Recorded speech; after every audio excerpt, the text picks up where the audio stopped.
Muito bem, estamos de volta com o Boa Noite Rio Branco, aqui na sua TV Rio Branco, canal 8 do SBT. Mais uma vez, obrigado pela sua audiência. Você que sempre nos prestigia, seja na capital, Rio Branco, ou no interior. Você de Bujari, de Quinari, de Porto Acre, Capixaba, Plácido, de Castro, Acrelândia e Sena Madureira, onde o nosso sinal chega diretamente pelo canal 8 do SBT e também pelo canal 8.1 para quem já está na era digital. Nos demais municípios acreanos, você nos prestigia pela NET HTV, canal 15, e também pela internet, através do portal riobranco.net, que é o portal oficial da sua TV Rio Branco. Eu tenho o prazer de conversar agora com o publicitário, ou mercadólogo, como queiram, Wagner Oliveira, da Catalog Brasil, Acre. Seja bem-vindo. Muito obrigado, Muniz. Muito obrigado mais uma vez, viu? Prazer recebê-lo aqui. Uma alegria sempre estar aqui com você, né? Você é, como se diz, a nossa maior estrela da noite. É isso. Né? E eu fico Bondade muito sua. Elogiado. Não, fico de verdade. Você que é do ramo, você que é um especialista no assunto, é verdade que os mercadólogos não gostam de ser chamados de marqueteiros, eles acham que isso é um termo, digamos assim, como fosse o político e o politiqueiro. Sem dúvida, sem dúvida. O popular e o populista. Sem dúvida, sem dúvida. Mas aí pegou já, né? Não tem jeito. Eu acho que aos poucos vai se desmistificando esse pensamento, né? Porque assim, o marqueteiro ele passou a ter uma, digamos que assim, uma visão meio que popular de alguém meio que sujo, né? Alguém meio que faz coisa ruim, né? Alguém que só, ou seja, só esquematiza coisas que não são boas. E não é bem assim, né? Não, muito pelo contrário. O papel, né? do mercadólogo, por exemplo, é maximizar as qualidades de alguém, seja empresário, seja uma estrela da música, da cultura de alguma modo geral, seja um político. Sem dúvida. E aí minimizar os defeitos. Exatamente. E colocar as potencialidades em evidência. Exatamente, sim. Então, acho que é isso que é o nosso desafio, é fazer com que aquilo que já é bom fique melhor, né? Claro. E desmitificar esse pensamento de que marqueteiro é que faz as coisas erradas, enfim, muito pelo contrário, né? Inclusive, hoje nós estamos aqui para desmistificar isso daí, né? Pois é. O nosso assunto principal é outro, já a gente vai entrar nele, mas é sempre bom, quando a gente recebe algum especialista aqui, para explorar o máximo dele no sentido de tornar público algumas coisas que muita gente, às vezes, acaba confundindo, sem dúvida. Ou sendo confundido. Ou sendo confundido, infelizmente. Né? Como nós não estamos aqui para deturpar, sim, para informar, vamos lá. Vamos lá. Com o fim dos comícios, no Brasil, a campanha eleitoral ela perdeu um pouco o brilho. Foi encurtado também o período, né? Antes era... A partir de julho o cara já podia fazer campanha, exatamente. As convenções eram no máximo até o dia 30 de junho, aí foi diminuindo, agora nós temos 45 dias de campanha. Como não há mais comícios, então a parada agora é decidida na TV. Na TV. E aí é que a figura de vocês é fundamental. Sem dúvida. Agora é evidente que marqueteiro não ganha eleição. Não ganha eleição. Tem que ter alguém ali para ele trabalhar. Exatamente. Ajuda? Claro que ajuda, é como um treinador de futebol. Sim. Agora o treinador não vai lá bater pênalti. Sem dúvida. Ele não vai errar um gol na cara. Exatamente, né? Ele instrui para que o outro faça, né? E aí? Enfim, eu acho assim, algumas coisas vêm para poder melhorar, né? E a gente percebe isso, é nítido, a nova lei eleitoral, ela deixa alguns pontos aí muito positivos, e isso daí inibe, e a gente tem percebido isso muito, né? Ou seja, os malfeitores de querer, ou seja, planejar ações ou estratégias, tá? Que não agreguem ou não façam com que a nossa sociedade seja uma sociedade melhor ou a sociedade que sonhamos. Por um outro lado, a gente percebe que a gente tem as redes sociais, né? Que hoje, de alguma forma, é muito importante, mas tem que tomar muito cuidado. Por quê? Porque nas redes sociais se criam muitas coisas verdadeiras, mas também se criam muitas coisas falsas. E aí, ou seja, como não há uma investigação de fonte, como não há um trabalho jornalístico com a competência de um profissional... E muitas vezes, no caso da eleição, não há tempo para isso, Não há tempo para isso, é muito rápido, né? E um volume de informações muito grande, né? Uma velocidade de informações. Então, assim, isso aí tem a figura dos fake news, que aí complica mais ainda. Mais ainda, né? Então, o que acontece? É onde eu aposto muito nisso que você falou, sobre a importância quando se substitui o comício pelos debates, mas não os debates ou os, digamos assim, os embates provocados pelos candidatos internamente nos seus próprios estúdios. Não é esse que eu estou falando. Entendi. Né? Eu estou falando desse feito por profissionais, desse aonde por trás da pergunta há uma essência profissional. E por falar nisso, Wagner, me tira uma dúvida. Sem querer entrar muito no mérito e responsabilizar vocês por isso, mas tem dedo de mercadólogo nesses fake news também, né? Os novos profissionais também. É isso que é algo muito criativo. Muito criativo. Hã? O que a gente... Bem editado. Bem editado, o cara né? tem, Bem o cara feito, tem né? demora muito mais para descobrir se é fake news ou não, do que para produzir, de fato. Sem dúvida. É o que nós começamos quando você falou assim, o início da nossa entrevista hoje, falando sobre o marqueteiro e a figura que ele tem ruim na mente das pessoas, é justamente por isso. Porque assim como no cenário da política você tem o honesto e o bom, você também tem no cenário da política aqueles que são contratados pelos desonestos, porque também são desonestos e aceitam fazer a desonestidade. O jogo sujo, né? O trabalho sujo. O trabalho sujo. E aí, claro, igual você falou, muito bem frisado, a questão do empenho profissional dessas pessoas para confundir a cabeça dos outros. Né? Me fez lembrar agora um filme que eu assisti, é um filme antigo, sim, mas ele é sempre atual, é muito antigo, tem mais de 20 anos, nos Estados Unidos numa disputa eleitoral, e aí os caras contratam as equipes profissionais, os mercadólogos, os marqueteiros. Sim. E a ideia é o seguinte, infiltrar alguém do candidatura na candidatura B, com o objetivo de colher algumas informações. E aí fazer a sabotagem. Só que o cara que foi fazer isso, ele já estava atendendo também os outros interesses. Era sabotagem sobre a sabotagem. Para você ver o nível que a gente chega de corrupção, né? O cara, ele se azeita, ele se subordina a ser 2 vezes corrupto, né? Ser corrompido de forma dualista. Isso é uma prova de que nem sempre o trabalho sujo vale a pena. Não. O cara pagou o cara para fazer o trabalho sujo, só que ele já estava sendo pago também para... Sem dúvida. Mostrar que estava fazendo trabalho sujo, mas na verdade não estava. Exatamente. Às vezes passar informações falsas para o cara se ferrar, responder a ação judicial. Também. A gente vai encontrar vários tipos, porque assim, qual é a figura do marqueteiro? A figura do marqueteiro é a figura do pensador, né? É a figura do sofista, é a figura daquele personagem que possui a arte da retórica, possui completo conhecimento sobre vários, vamos dizer assim, conceitos filosóficos e sociológicos, e eles vão fazer com que esses conceitos, ou seja, eles passem a ter uma essência positiva para aquilo que ele quer influenciar, né? Então é onde que essa soma de coisas e é onde que eu falo assim, aos poucos as pessoas vão começando a entender, né, que o que é bom e o que é ruim, né? E é claro, a gente volta de novo nessa situação de que a melhor hora de se escolher não é simplesmente a hora que você está recebendo um vídeo ou uma informação na sua rede social. A melhor hora é quando você tem a oportunidade de forma profissional, jornalística, através da pergunta, receber a resposta que você precisa. Né? Vamos fazer o seguinte, vamos nos envolver um pouquinho mais nesse assunto. Vamos Com relação ao assunto principal, você vai ter tempo para voltar aqui. Correto, sem nenhum problema. Mas é bom, rapidinho aqui. Aqui já aconteceu de tudo na política do Acre. Sim. Do candidato saber que tem digamos assim, a época não tinha ficha suja, mas ele sabia que era um ficha suja. Sim. Aí ele não queria que aquilo fosse explorado, ou seja, aí ele cria condição para o adversário entender que ele está sujo aqui e aqui, mas na verdade ele sabia que era inocente. Correto. Ele joga a isca e o cara se ferra. Sem dúvida. Aí ele vai e prova que é inocente. Aí o cara perdeu a credibilidade para atacá-lo.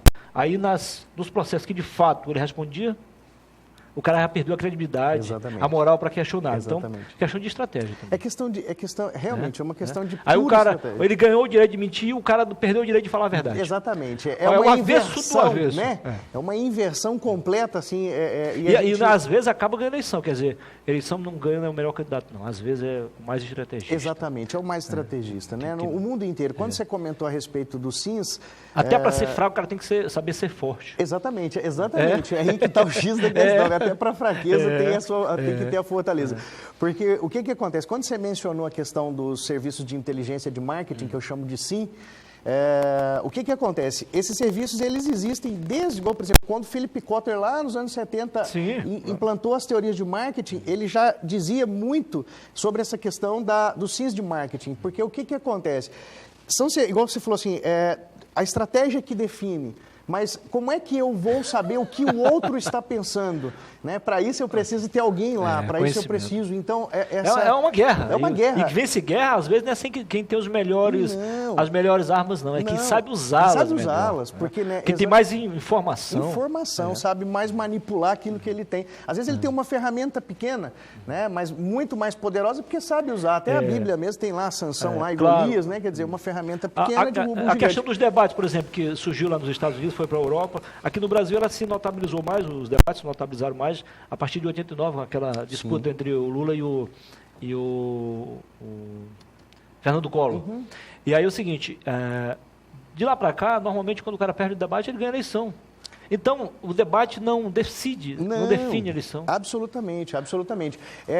Porque a gente percebe o seguinte, são situações que vêm para poder complementar aquilo que vem sendo feito por trás dos bastidores, né, que é o pensamento. Porque assim, a consolidação, uma coisa é quando eu falo de mim, né, e uma outra coisa é quando alguém fala de mim. Então, quer dizer, quando alguém fala, eu falando bem de mim é uma coisa, mas quando alguém fala bem de mim, ou seja, o conceito, a absorção é muito maior. Claro. Então, o grande desafio não é você, por exemplo, assim, além da grande estratégia que é necessário que se tenha, é preciso também se ter uma boa consolidação, né? Você precisa fazer com que essa boa estratégia, e aí é onde que entra a questão das entrevistas, e nem sempre são fatores determinantes, nem sempre são fatores, né? Porque por trás podem ser, mas nem sempre. Nem sempre. Gostaríamos muito que fossem, mas... Para encerrar esse assunto de a gente e não o outro, a questão das redes sociais, até que ponto isso é importante? Você apostaria nas redes sociais? 100%? Eu vou falar uma coisa aqui para vocês. Eu digo assim, eu sempre aconselho isso daí. Isso daí é para qualquer um. Isso daí não é só por uma questão política, por uma questão de empresário, enfim, eu aconselho isso. As redes sociais, elas foram feitas como um mecanismo que, em tese, é de relacionamento, mas que não gera o relacionamento. Então, eu estou trazendo aqui o artigo para a gente poder definir que não é uma pessoa, é a pessoa, né? Então, o que acontece? Quando a gente fala de Facebook e Instagram, acho fantástico essas mídias, mas tem que tomar muito cuidado. Sabe por quê? Candidato, se você não tiver muito certinho com todas as suas obrigações, o que acontece? Uma vez que você se expõe numa mídia social aberta, naturalmente você está colocando sua cara para bater. Então, digamos assim, que isso é ruim? Não, isso é bom. Mas você tem que tomar cuidado, porque assim, eu vou dar um exemplo aqui para a gente poder entender. Eu peço um pedreiro para construir uma parede, Muniz. E ele me demora uma semana para construir ela. Eu chego lá e falo para ele assim, olha, a parede eu não gostei, derruba. Quanto tempo ele vai demorar para derrubar? 10 minutos, 15 minutos, meia hora?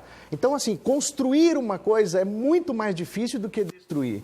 Então, se eu vou lá para uma rede social aberta e eu faço um trabalho aberto, muito aberto, eu corro o risco de ter conquistado 90% da amostra e por causa de 1%, eu acabar comprometendo os 99% que eu conquistei. Sabe uma mídia que eu gosto muito? Mídia de relacionamento direto. Eu e você. Eu vou te dar um exemplo. O WhatsApp é uma boa ferramenta, um bom exemplo para a gente usar. Porque isso tem um retorno Porque imediato, eu mando a mensagem para você e converso direto com você. Sim, se você não gosta, se você tem uma insatisfação, se você tem alguma coisa contra, você fala direto com a pessoa. E ali se resolve o problema e a coisa não toma uma proporção tão maior, vamos dizer assim, né? Então eu digo assim com todas as letras que as mídias sociais, eu aposto muito nelas, mas elas têm que ser usadas com muito critério. Por quê? Porque as pessoas iludem achando assim, eu tenho uma mídia gratuita, agora eu não preciso mais pagar o SBT para fazer as minhas inserções comerciais. Engano seu. Engano seu. Porque se você não tiver muito redondo, pode ter certeza, Sim. O que você vai demorar para construir, vão destruir em questão de segundos, entendeu? Ou seja, então você pensa mais ou menos como eu nesse sentido. Sim. Uma coisa depende da outra. Uma coisa depende completamente da outra, né? Por exemplo, tem cara aí que se torna famoso na internet. Mas para alguém saber que ele está famoso, tem que ir para lá para a televisão. Sem dúvida, é incrível isso, né? Para saber que alguma coisa está... Agora o termo viralizou. Tem que ir para a TV. Tem que ir para a TV. Aí todo mundo fica sabendo. Exatamente. Aí, ou seja, é onde eu falo, quando alguém fala do outro, consolida. Até então, ele é somente um famoso. A partir do momento que ele vai para a TV, ou seja, aí ele consolida, aí ele passa a ser o mito naquela área, enfim, né? Mas é a TV quem ainda sagra. Engraçado. Engraçado é que a Justiça Eleitoral está rodando aí o VT nas eleições. Eu não sei se é premeditado ou não, acho que não, acho que não foi. Sim. Foi por acaso. está acabando com os partidos de direita e de esquerda. Porque o comercial mais ou menos assim, o cara está como se fosse num carro, procurando o endereço pelo localizador. Sim. Aí, atendendo a direita, esquerda, direita. Aí, então, disse, nem esquerda, e nem direita. Pô, então, no centrão, então. Mas é isso, eu vejo muito isso, assim, existe uma tendência muito grande para que, é lógico que é uma discussão muito ampla, nós teríamos que entrar em muitos méritos aqui que vai agradar e contrariar muitas pessoas, mas o que acontece? Há algumas discussões, até em âmbito já nacional, por alguns influenciadores, alguns formadores muito fortes de opinião, com relação à questão até que ponto um partido é algo realmente importante, uma vez que o nome é partido, está partido. Então, digamos assim, quando ele fala... Eu percebo assim, o TRE, ele vem trazendo, né, o TSE, uma campanha nacional falando sobre o centro, falando sobre, justamente para, eu acredito que seja para poder mostrar para as pessoas o sentido de que a gente não pode, ou seja, tá... Dos dois extremos. Exatamente, entendeu? A gente tem que ser equilibrado, aliás, a gente tem que ser os pés no chão, né? Certo. Andar num caminho reto. Aliás, a profissão de vocês está sendo posta em jogo aí, por alguns, mas aí tem um alento aí. Diz assim, engraçado, na disputa eleitoral hoje para presidente, os dois nomes mais queridos é de Lula preso e de Bolsonaro numa cama de hospital, num apartamento. Sem dúvida. Eles não estão nas ruas. Alguém disse, e o que os marqueteiros estão fazendo que não impulsiona os outros candidatos? Mas lá atrás houve um trabalho dos marqueteiros pró-Lula e pró-Bolsonaro. Foi tão forte que um está preso e o outro está no hospital. E são os nomes mais lembrados pelo eleitor. Para você ter uma ideia, isso aí chama top of mind, né? Aliás, um deles nem candidato é porque entrou na lei da ficha suja, mas mesmo assim está aí. Mas para você ver, é evidência. Hoje ele está nas pesquisas, hoje ele está em evidência. Ontem eu escutei na porta, num segundo eu escutei uma transmissão ao vivo e o povo gritando, eu sou Lula. E sabe, então digamos assim, é o que nós chamamos na nossa área de top of mind. Esse é o desafio do marqueteiro. Quando o marqueteiro chega nesse grau de excelência ao ponto de tornar uma pessoa off-mind, digamos assim, o primeiro a ser lembrado na mente da pessoa, meu Deus do céu, foi um nó tão bem dado que eles não conseguem desatar agora, nem eles mesmo. Exatamente, é mais ou menos quando as pessoas, é um exemplo muito legal do Bombril, né? Porque esponja de aço, por exemplo, é o nome dele, marca, né? Então, hoje as pessoas não chegam e falam assim, eu quero uma esponja de aço, eu quero um Bombril. E o Bombril é só a marca, né? Porque você tipo a Xerox, né? Exatamente, igual a Xerox do Brasil. A Xerox para mim. E na verdade a Xerox é só marca, né? E, enfim, então é onde eu falo assim, esse é o desafio do marketing, tornar as coisas top of mind, primeiro a ser visto, a ser lembrado, né? Bom, você vai voltar depois com o tempo para falar sobre o Natal Social, a sede de Natal, mas dá para você fazer um retrospecto do que foi ano passado e a projeção para este ano.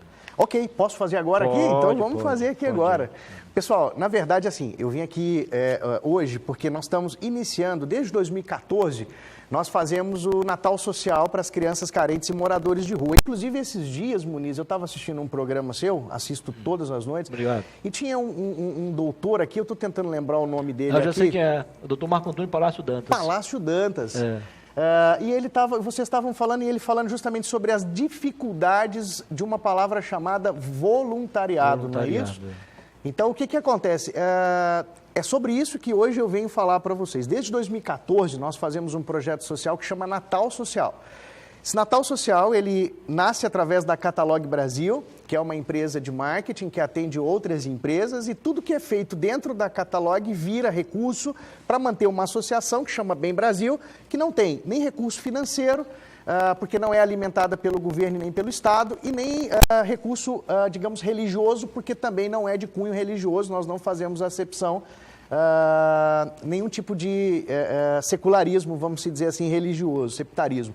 Mas o que acontece? Na verdade, nós começamos, quando eu assisti aquela conversa sua com o Márcio, com o Dantas, Palácio Dantas, né? E o que acontece? Eu fiquei muito feliz, quero um dia encontrá-lo, para a gente poder unir forças. Vamos fazer uma visita a ele. Vamos fazer uma visita a ele, para a gente poder unir forças, porque esse é o meu desafio, né? Eu lamento muito quando eu vejo um governo, um estado, uma prefeitura que tem lá 300 assistentes sociais e que eu preciso sair da minha área de publicidade para poder fazer a área dos caras.